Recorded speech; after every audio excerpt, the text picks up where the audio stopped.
Hello, I'm Annette Young and welcome to the 51%er show about women reshaping our world. Coming up, he may have filled half of his cabinet with women, but France's new President Emmanuel Macron comes under fire for failing to create a ministry for women's rights. Also, we visit Pakistan's first centre offering assistance to women confronting domestic violence. And 1 year on, after breaking that glass ceiling, we check in with Helene Schrub, who in 2016 became the first female manager in French football. But we begin here in France, and President Emmanuel Macron has received numerous plaudits for unveiling a new cabinet where 50% of posts have gone to women. This as his party is also ensuring half of its candidates for next month's parliamentary elections are female. Yet, as Martin Pollard reports, he's already attracting criticism from some for failing to deliver on his promise to create a ministry for women's rights. During the campaign, Emmanuel Macron called himself the feminist candidate, and now some feel he's lived up to that. The new cabinet has been announced and half of the posts have gone to women. But a number of women's activists say things aren't so simple. For instance, in this government, the people who has the more power are actually men. The ministries with the greatest power are directed by men, so this is problematic. In a way, she's right. Of the 3 deputy prime ministers, none are women. Of the 5 ministries seen as the most important, only one, defence, is headed by a woman. Elsewhere, Macron promised there'd be a Ministry of Women's Rights, and instead there is a junior minister in charge of gender equality. But for some, there's something that hurts even more. In March, Macron tweeted that the Prime Minister would be chosen based on their experience and competence. And then he added, of course, I would like this person to be a woman. So by hiring and by naming a man, what do you think?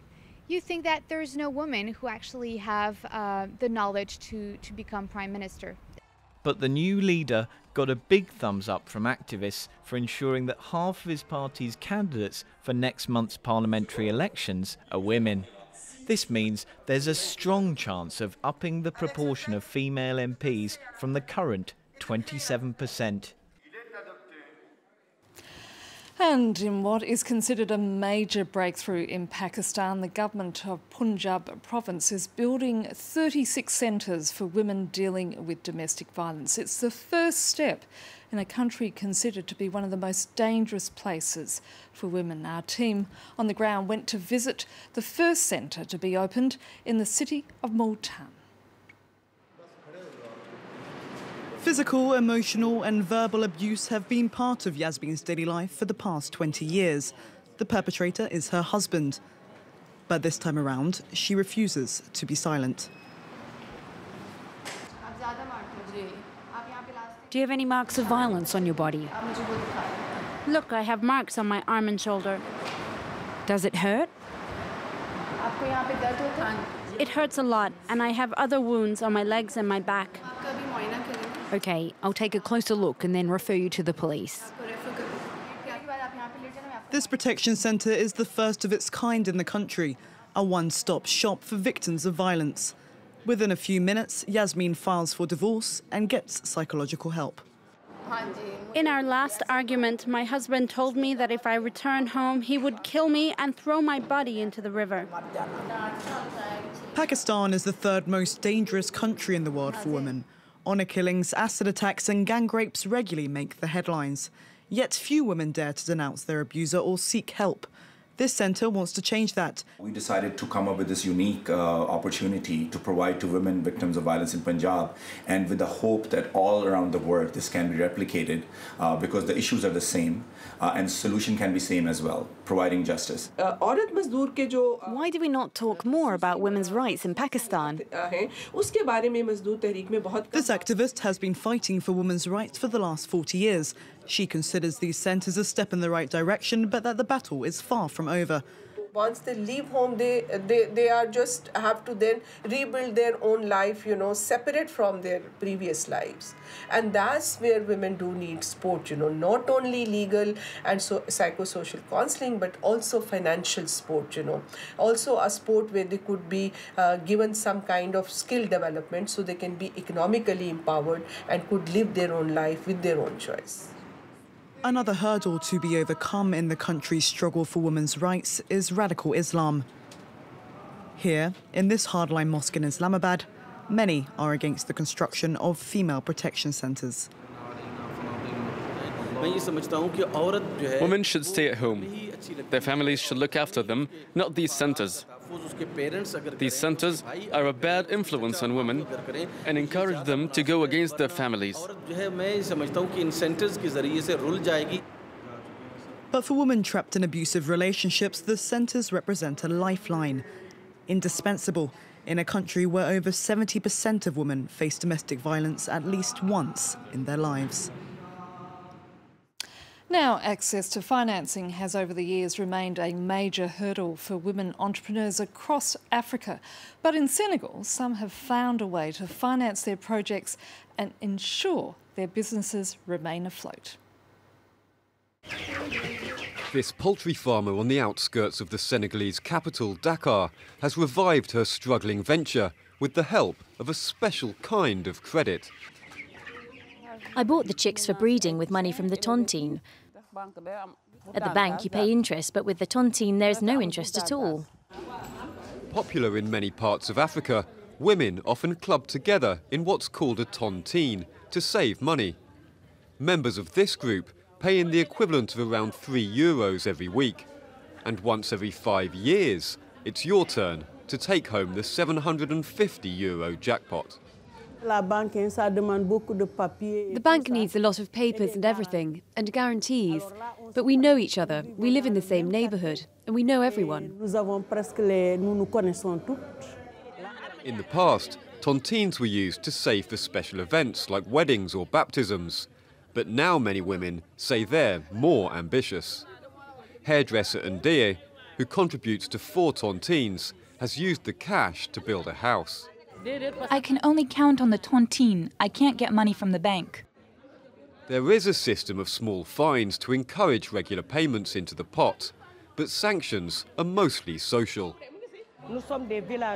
As villagers, we wouldn't dare burn up the money from the tontines without contributing. You'd get an earful. Even your grandkids would hear about it. These women say it's about more than an interest-free lump sum. By giving a sense of community, purpose, control and achievement, the tontine itself hits the jackpot. And finally, female managers and coaches are still rare in the world of football, but one French woman has well and truly broken the glass ceiling. It's been a year since Helene Schrub was named Managing Director of Metz FC in eastern France. Diptyque Laurent takes a look at how her appointment has changed the perceptions of women in football. It's match day for FC Metz, but all eyes are on the club's female managing director. A tense-looking Helene Schrub greets her rival team's president and encourages her own players as they come out onto the field. Schrub began her career at FC Metz as a communications intern. Over the next decade, she climbed the corporate ladder, becoming head of communications, then secretary general, and last year managing director, with 80 people reporting to her. Men and women manage in different ways, but our line of work requires special skills and a lot of commitment. It also requires a little bit of passion for football, because if you don't like football, it's difficult to work in this job, and any other job in the club, really. Carlo Molinari, the club's president, gave Schrub her first job. He also named her managing director, saying he was impressed by her work ethic and knowledge of football.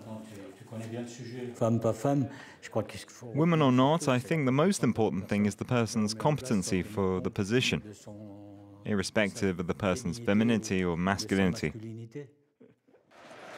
Back at the stadium, FC Metz ended up winning their derby match against Nancy, but it was a real nail-biter for Schrub. I was trembling like any true supporter of FC Metz, but also like any employee of the club. But in the end we won, so it was worth it. Schrub says she's a long-time fan of the club and remembers being in the main square of Metz to welcome the team after their best ever season back in 1998. I must have been 15 years old at the time. All the FC Metz supporters were gathered here. We were so happy as the players came in a van into the square, and they shook our hands and interacted with all the fans. Nearly 20 years later, Helene Schrub is still cheering on her team. But this time, she's more than just a supporter. She's the club's first ever female manager. And that's it for now. And if you'd like to comment on what you've just seen, you can head to our Facebook page. That's France24.51%. Or do send us a tweet at _51%. Thanks for your feedback so far. And please keep those comments coming in. So until our next show, bye for now.